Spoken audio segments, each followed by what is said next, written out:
ஆட்சியை பற்றி நான் சொல்லியிருக்கேன். ரெண்டாவது சீட்டு வாங்க போறாருன்னு பயப்பட வேண்டாம்னு சொன்னேன். அது போல சீட்டு வாங்கிட்டார்கள். மக்களுடைய மனசுல ரொம்ப சந்தோஷம். மனதில் கோட்டை கட்டி வச்ச மக்களுக்கு, உலகத்துல இருக்கக்கூடிய மனதில் கோட்டை கட்டி வச்ச மக்களு அந்த கோட்டையை நிவர்த்தி பண்ணி காட்டணும் அப்படின்றது ஒரு உறுதியாகப்பட்டு இருந்தது. அதுல எந்த ஒரு சந்தேகமும் நம்மளுக்கு இல்லை.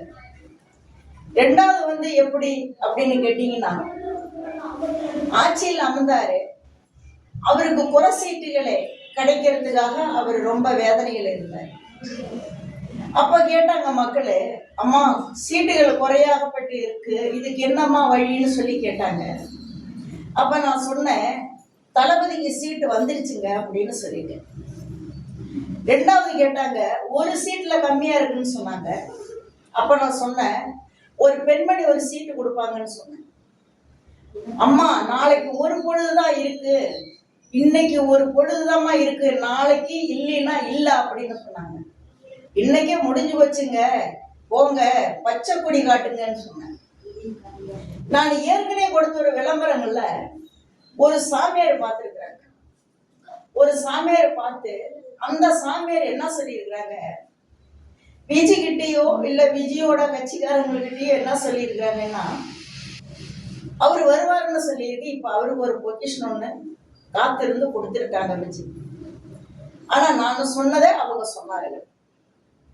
இப்போது நம்மளோட முதலமைச்சர் டாக்டர் அவர்களுக்கு, விஜய்க்கு என்னுடைய ஆசீர்வாதம் எப்போதும் இருக்கும். அதே மாதிரி முதலமைச்சர் அவர்களுக்கு என்னோட ஆசீர்வாதம் எப்போதும் இருக்கும்.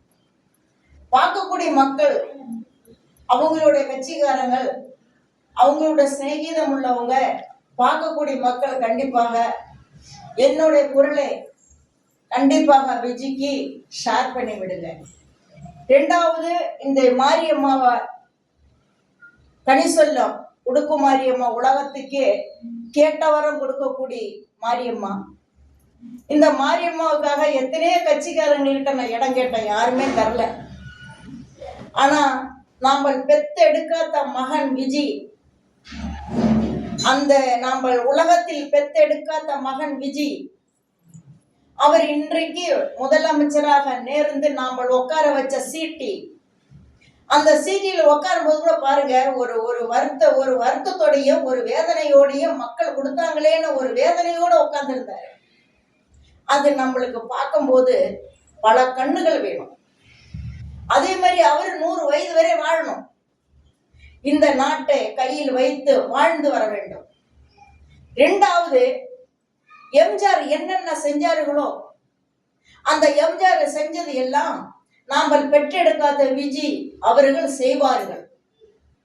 அதனால் இந்த தாய்க்கு விஜயோட கட்சிக்காரங்கள் அனைத்து பேரும் என் குரலை கேட்டு, நான் கவர்மெண்ட் அப்ரூவ்ல தான் இருக்கேன், என் குரலை கேட்டு இந்த தாய்க்கு ஒரு இடம் கொடுப்பதாக நான் கேட்டுக்கொள்கிறேன். ஒரு புறம்போக்கானாலும் பரவாயில்ல, இந்த தாய்க்கு என் மகன் விஜய் இருக்கும் போதே எனக்கு இந்த அம்பாளுக்கு ஒரு இடம் கண்டிப்பாக அவங்க கட்சிக்காரன் மூலியமாகவோ இல்லை விஜய் மூலியமாக எனக்கு தருமாறு நான் கேட்டுக்கொள்கிறேன். விஜய் பெற்றெடுத்தவங்களுக்கு அனைத்து பேத்துக்கும் நன்றி.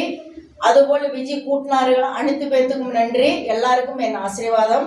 அடுத்த பதிவுகளை நான் போட்டு விடுவேன்.